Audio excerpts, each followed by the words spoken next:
So you're the employer. When are you liable for what happens in your building? Or when are you liable for things that happen outside of your building? My name's Pandy Prideborn. I'm so glad you're here. Thank you so much for joining us here at the Human Resource. You see, that's what the show's all about. We're going to ask questions, or we're going to answer questions, I should say, that can affect you and your decisions from a human resource perspective when we think about federal and state laws. When we think about all the compliance aspects that regulate how you make decisions and how you work with your folks. And a question came up the other day, and I thought, oh, this would make a good podcast. Absolutely, I will take this one. And the question was, am I liable for the actions of my employees when they're doing something really good, but something bad happens? And what this organization's doing is they're actually giving their employees volunteer time away from the organization to go out into the community. And they're not even picking a specific group. They're just saying, look, if you want to go out and spend a day rather than be here at work, if you want to go and volunteer, we'll pay you to do that. And it's such a noble cause and a noble initiative.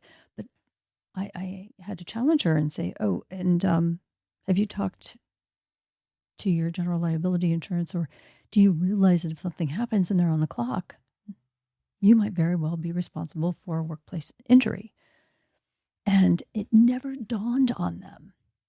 I mean, it stopped them in their tracks, and they looked at me, and I thought, well, you're not the only one that I've had to challenge with that question, because there are so many things as employers that we don't necessarily talk about on a regular basis, but where you as employers are putting yourself in a very risky position, and it's up to you what you decide to do. You always have the right to decide how much risk you want to take and just how far you want to push the envelope on some of these decisions. So I made a list of 15 different things I want you to think about, and go back to your employers and go back to your workplace and look around and go, oh yeah, we do that, and yeah, we do that. Because you may be putting yourself or your employees may be putting the business at risk. So here we are with volunteer time. If an individual stays on the clock, workers' comp is going to consider them working, productive. So if they do get injured and they're not necessarily doing the job that you employ them to do, but they're doing something else and still doing it associated with your organization, that could very well fall under workers' comp if something goes wrong and they do get hurt. So think about that. Be careful about that. If you have an insurance policy that's carrying your workers' comp, talk to your broker. Ask them, where are my limitations? Where's my risk level? Another thing I want you to think about is when you have animals in the workplace. And everybody knows I'm a big rescuer. So if I could bring my dog into the office, I would absolutely do it. But I have seen dogs, I have seen cats, I've seen lots of fish.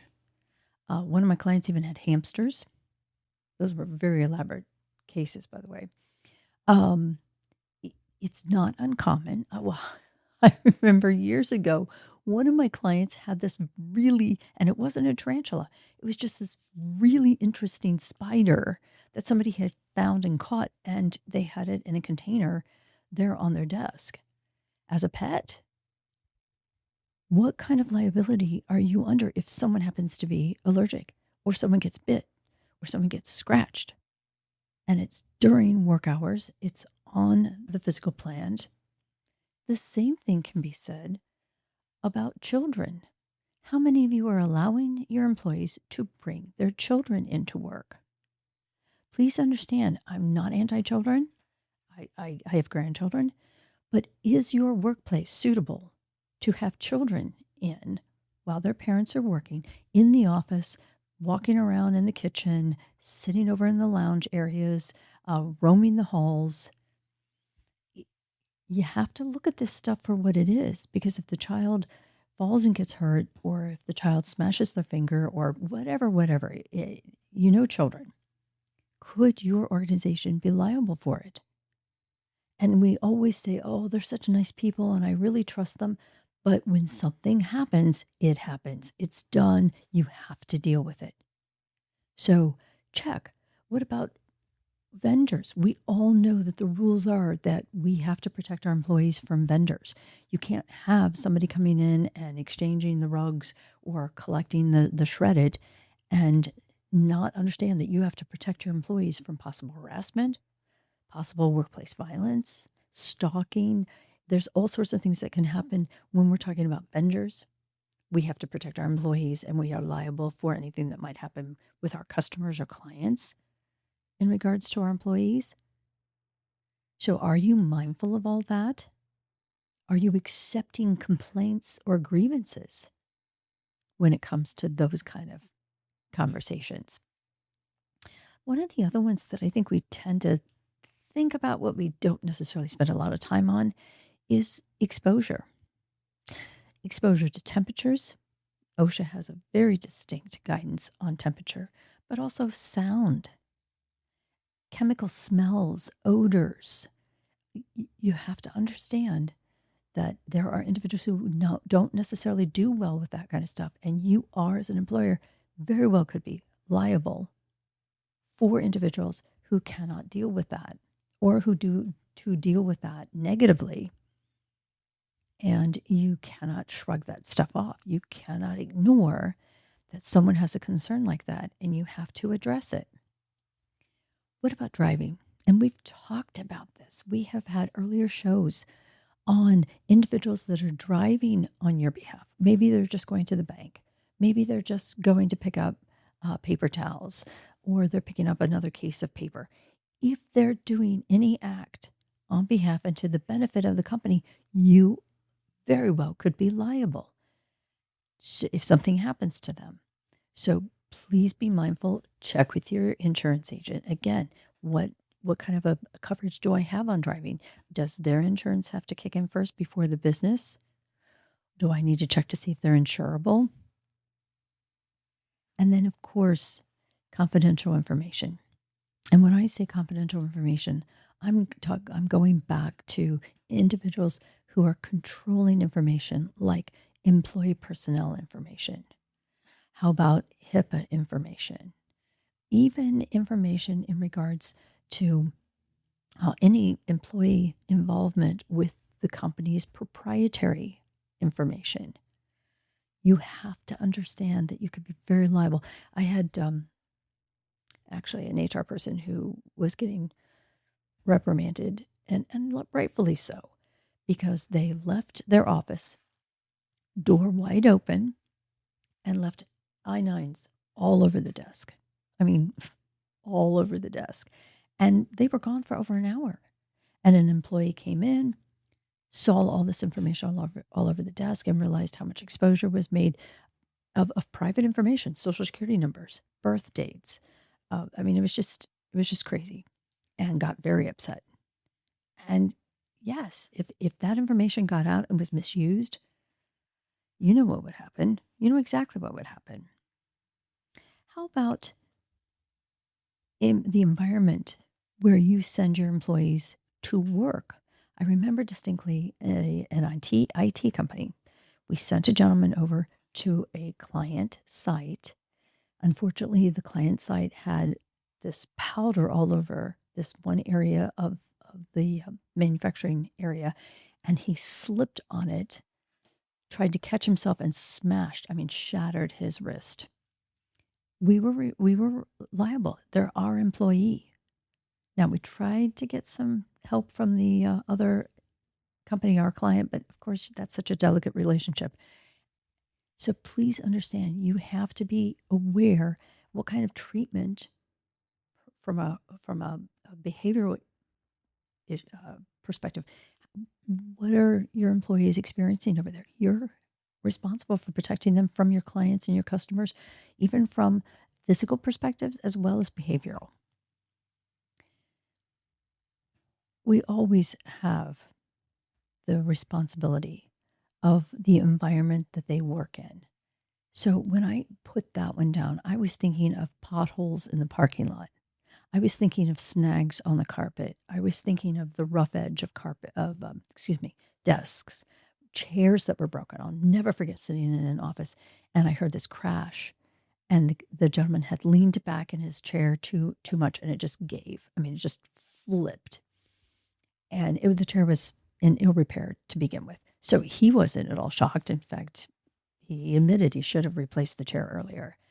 But if he had been seriously hurt, we certainly would have been responsible for that. We cannot ignore that kind of stuff. If a guard needs to be replaced, we have to replace it on equipment. If the floors need to be resanded, or if a desk needs to be replaced, we have to do that. You are responsible as an employer. We obviously, I've got I'm popping around here, so I don't know which number I'm on, 10 or 11, but employer mistakes. Please understand, if we make a mistake on their payroll, if we make a mistake and don't get them enrolled in health insurance, if we make a mistake, I just got a call the other day from a woman who said, I canceled my COBRA, but they still took a payment out. Why didn't my employer cancel that for me? And can I get that monies back? That's our responsibility, ladies and gentlemen. If you get the documentation and we've made the mistake, that's our responsibility. If it's the employee's mistake, we can have a little bit different discussion. But you do owe the employees the respect to take whatever it is you're doing for them and take it seriously. Here's one: exercising on the clock. I remember being, I know some of you are laughing on this, but I have exercise equipment in a number of companies that I'm aware of. But the other day I walked through an office I was visiting, and individuals were doing push-up contests. They had kind of expanded outside of the cafeteria, and they were doing push-up contests with each other. And I looked at the owner and I kind of chuckled and I said, "Oh, so who's going to be first to claim a workers' comp claim because they pulled a muscle in their back, or they, got injured in some way because they were pushing themselves too hard?" And you may not find out till tomorrow morning when they're too stiff to come in. And they looked at me kind of funny and they said, "That would never happen." I said, "Well, believe it or not, I've seen people slip and fall on treadmills. I've seen people drop weights. So yes, it can happen. And what I recommend is that you put together a waiver. So if you have an exercise equipment or an exercise room that they're using, that there's a waiver they understand. They're not on the clock when they're in there. If you're having a yoga class after work, that's after, above and beyond work hours. They are not on the clock. You are not going to be responsible for that. If they're doing a 5K walk, you have to be careful because you could be liable if they're all wearing company T-shirts and they're all meeting there together as the company, and one of them trips and falls, or one of them gets hurt. You very well could be liable. What about when they're horseplay? When they're wrestling around? Now, push-ups may not be considered horseplay, but I had one organization who notified me because they were shooting Nerf guns at each other, and they were throwing footballs in the office. And that, yes, this stuff does go on, and maybe you're one of them. But please understand, if somebody gets injured while they're trying to work or during work hours when they're on the clock and they're doing this stuff, you could be liable. But I also take that one step further and talk about what's on social media. Because if you understand that someone's being harassed or someone is being mistreated, or it looks like it's getting dangerous, and they're taking it to social media so everyone knows that there's a problem here, and you're not doing anything about it. I mean, I know you think that social media is outside of work, but that doesn't always hold true. And this is where you need to partner with someone like an attorney or a really, really good consultant who understands these situations and can help you walk through those scenarios. You don't want to have something blindside you like that, or ignore and walk away from something like that. And then I guess that's my last one. Anything that the employer is aware of, but you don't address. Someone comes to you and says, "I think I'm being harassed," or "Gosh, I am scared to walk into the parking lot because that person's always there and they're just creepy and they make me feel uncomfortable," and you don't do anything about it, or you push it off and say you're just being oversensitive. Nah, just ignore it. Guys, that is the wrong approach. And am I being oversensitive here, even with this conversation? Yeah.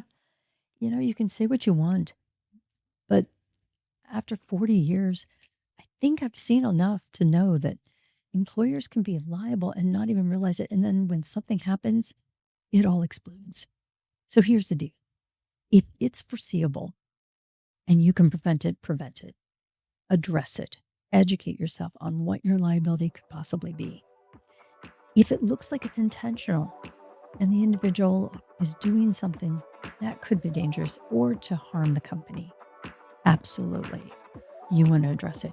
And anything that results from their work. So if something happens while they're in the process of working, you very, very well could be liable. Take my advice. Go back and see what's going on in your place and send in your questions if you have them, because that's what we're here for. Thanks for joining us right here at the Human Resource.